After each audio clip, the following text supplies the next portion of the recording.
There's a mystery path.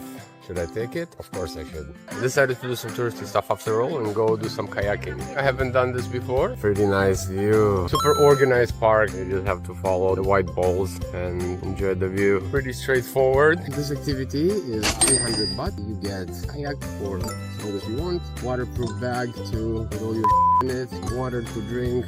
Free. And if you don't know how to row, you can also get one of the staff to take you around. Quite a nice and chill activity. I like it. It's the end of the attraction. Nice spot here to chill. There's like an underwater spring. Nice for a first experience. Might do this more often.